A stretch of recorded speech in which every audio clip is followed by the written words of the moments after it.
Hey everyone, thanks for joining me today on 2 Recharge. We're going to go over these two bikes today, the Wired Freedom and the Billy Goat V2. These are really popular bikes out there these days. And I know that they're getting a lot of attention. There's a lot of different videos that go over the specs and the different aspects of the bikes. But I want to do that today in a little different manner. I want to take you through some things that you maybe haven't thought about on these bikes, and maybe it'll help you decide which one to get, or maybe it'll just confuse you even more. I'm not sure, but anyway, let's spend some time. Let's go through them and take a little bit more involved look at them.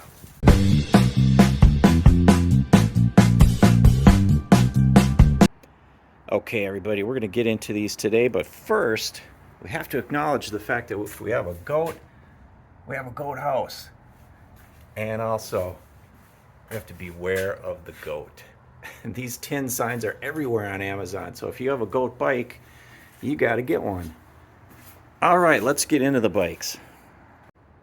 All right, everybody's interested in these bikes because of the power and the speed. Am I right? I think that's why I got them, and that's why you guys are all here looking at these. We love these bikes. So first of all, let's just start out with that. So for speed, this bike right here, I've had up to 43, the Billy Goat V2. The Wired Freedom, I've had that up to about 38. Both of them are plenty fast. It depends on what you're looking for. Let's just talk about the speed and traffic, because that's kind of what is important to me. I love both bikes. I think they're plenty fast enough when I'm trail riding and whatnot, but when I'm out on the roads, on the street, I kind of want to have the ability to keep up with traffic. And I like the Billy Goat for that. It gets me just to the right speed I need in, a 35, 40 mile an hour area where I don't feel like I'm not quite keeping up and cars are passing me constantly, going around me, going into the other lane just to pass. So that's what I really like about that little extra speed in the Billy Goat. That's been a kind of a little bit of a difference between the two bikes, but it does make a big difference when I'm in traffic and I do ride on streets here and there. And when I'm out with my wife, we never go on streets. She's kind of afraid to do that, um, understandably so. So we do a lot of trail riding, and then either bike is fine for that. So that would be speed and power. I think that's the number one thing everybody's after. But there's more to consider on these bikes, so let's keep going. Okay guys, so I want to weigh the bikes and check them out and make sure I got the right weights for my car carrier and everything else, and I figured there might be people out there that also want to know exactly what they are. So let's do that right now. I've tried this in a bunch of different ways so far. I've tried to put a board across the scale, but it's really inconsistent. It's off like 3 or 4 pounds every time I try it. It really changes depending on where the weight gets situated on top of the scale. So what I'm going to do is just stand on it and hold the bikes, just the regular old way. If I zero it out after I'm standing on the scale, it will take my weight out, but it'll still be inconsistent by 3 or 4 pounds, I'm finding. So I'm just going to stand on it and then subtract my weight from it. My weight I found already is 196 and a half. So let's try the Goat now with the battery in it. All right, so let's pick this up and see.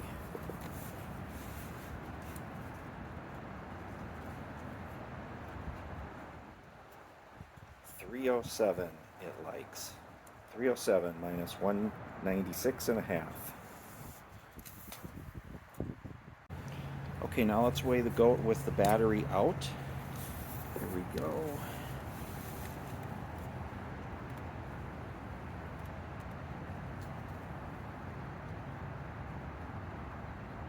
$295 minus 196 and a half. Now let's try weighing the Wired Freedom with the battery in.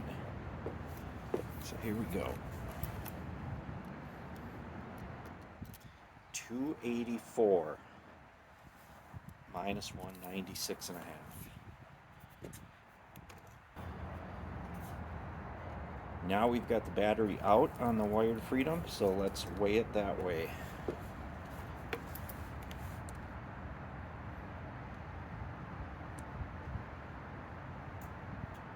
$271 minus 196 and a half. All right, so that's the weights of the bikes. Now we know exactly what we're dealing with and comparing them in terms of weight.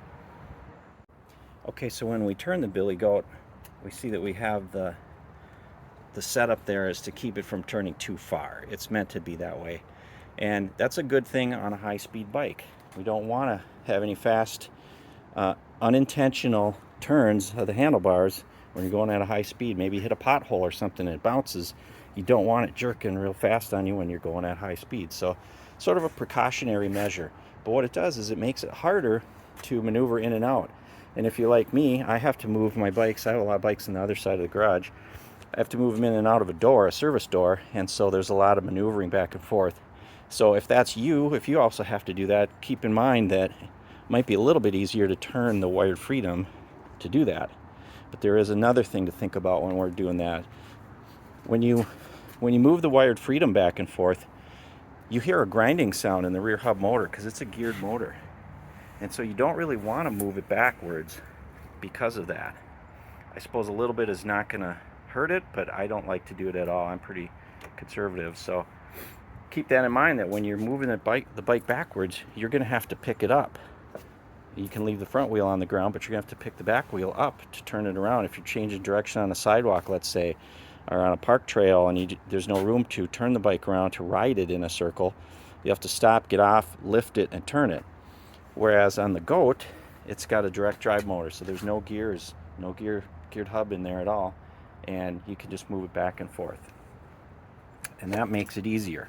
So advantages and disadvantages of both, right? So keep that in mind when you're working on maneuvering the bike around. Okay, so we've gone over the speed and power, we've gone over the weight, we've gone over the turning agility, we've gone over the bike positioning forward and backwards, rolling it forward and backwards in a tight area. Now let's talk about the riding height. So obviously the Wired Freedom has a nice advantage in that you can move the seat up and down. Now it depends on how tall you are. I know I see a lot of these on the websites, the Facebook groups, where almost everybody has their seat all the way down. So I think it's this is a big bike. It's a tall bike, and that might be hard for a lot of people to handle because it is so tall. It doesn't look like it in the pictures, but it is a pretty tall bike.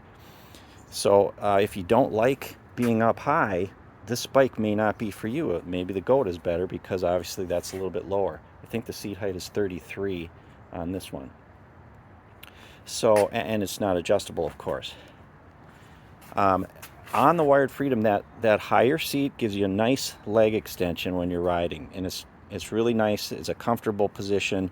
The handlebars are up high, so you do feel like you're riding in an SUV almost. You are up high when you're riding the Wired Freedom. On the Goat, you're down lower, and your knees come up higher when you pedal. And it is a different feel entirely from this one, although you can drop the seat on the Wired too. That's got advantages and disadvantages. So I wanted to show you a different way to look at this. I know that a lot of people don't use your e-bike for exercise, but there is a way to do that. So I wanted to show you what the Goat is an advantage for me on. So let's go into the basement. I want to show you my stationary exercise bike, and let's take a look at that. Okay guys, we're down here in the basement, and I wanted to show you my Kaiser M3i exercise bike, just to show you kind of what I'm thinking about in terms of how this relates to an e-bike. So on this one, you can adjust the tension quickly right here with this lever back and forth, kind of like a pedal assist on and off. You've got a magnet here with a smaller wheel, maybe it more resembles a 20-inch wheel on the Goat, and then you've got the seat that'll go back and forth, kind of like on the Goat. You can slide forward and backwards on it.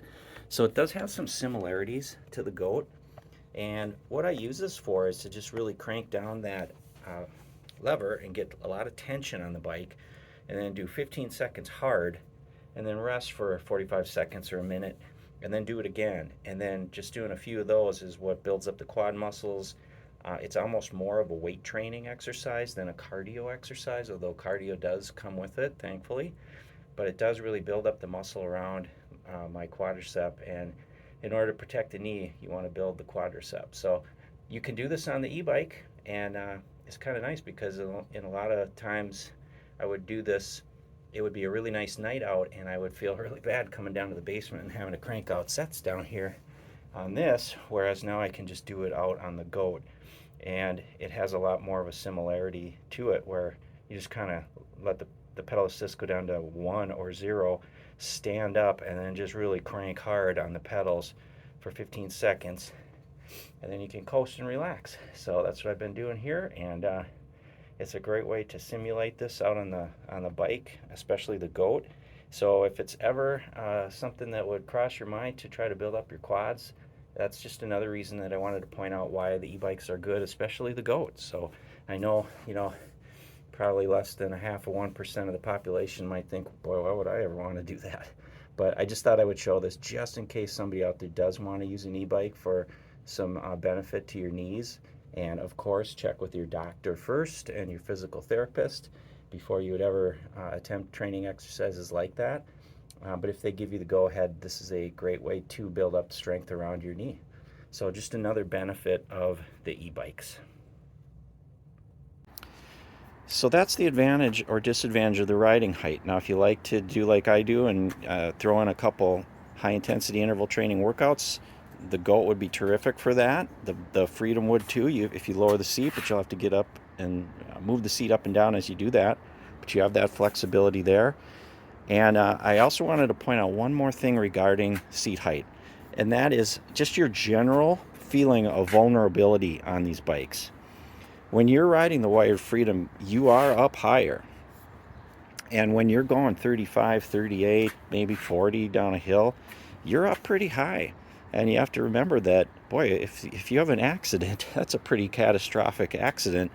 And it might be a little harder to control the bike if you hit a pothole, if someone swerves in front of you and you're in traffic and things just maybe are putting you in a tight spot on the road. You're up higher, and it's a little harder to control a higher up seating position bike. Whereas the Goat, you're down a little bit lower, and you don't feel quite as vulnerable sitting up high like you do on the Freedom. So maybe that gives you a sense of safety or security that you might like better. So take that into consideration too when you're choosing these bikes. So hopefully that helps you, gives you some things to think about for seat height. So we're going over some various things. Let me talk about one more thing, and this would be regarding the electronics. I wanted to just mention that, when we check our state of charge on the bikes, we always want to see the voltage, right? The voltage is the way to look at it, not the battery bars, not the percentage. So we always want to see the state of charge in terms of voltage and check our chart, and then we'll know exactly where we're at. You can do that on the Wired Freedom. You can't do that on the Goat. The display does not show you the voltage. It only shows you the battery bars. So you can't see the exact. So yeah, I purchased a separate throttle, and I thought about changing this out because this throttle has a digital display on it, which will give you the voltage readout. There's a lot of these on the internet. Thought I would just try one. It does still give you the key lockout, so you still have that feature. But you know what? As I was looking at this, I was kind of going over the quality of the throttle, and I don't know. To me, it doesn't seem like a really high quality throttle. So as of now, I'm not going to put this on there. I'm going to look for a different way to do the voltage display. Just because I don't want to be going 40 miles in traffic, with cars right next to me, and maybe risk this failing because it seems kind of cheap. So I'm going to stay away from that for now. But there are other small voltmeter displays that you can get. They just, would clamp. It'd just be another thing on your handlebars. If you're okay with that, that would be one way to do it. You'd have to wire that in somewhere. And I may still do that. But I did ask Bryson if they're going to do any kind of a software upgrade, or they might bring that feature in. I don't know if it's possible. He's going to check. And then that might be something that they need to look for in a future upgrade, but there were no promises given on that, so I don't really know if anything's heading our way with the voltmeter for the state of charge. So we're going to have to probably find a way around it right now. So just wanted to let you know that. I hadn't heard too many people mention that, but yeah, the Goat bikes right now, they do not have a voltage display showing. There are other things that I was thinking about doing. I haven't really got to anything yet. The only other updates I'm going to do is, I put a bell on just because I didn't want the I liked it better than the horn. So I put that on. I'm also going to make the blinkers blink with that set up, and I did put some neoprene around the cables on the front because to me it looked a little messy with the cabling the way that it was. Wired has a nice job on theirs, so I just wanted to clean that up a little bit. So that's really the only other changes that I've done so far. But anyway, that's going to do it for this video, guys. I hope it helps you, and I hope it gives you something to think about. These are two awesome bikes. They're both great. You can't go wrong with either one of them. I love them both, and you know, I would love to get a wired 2024 Freedom. I'm going to at some point.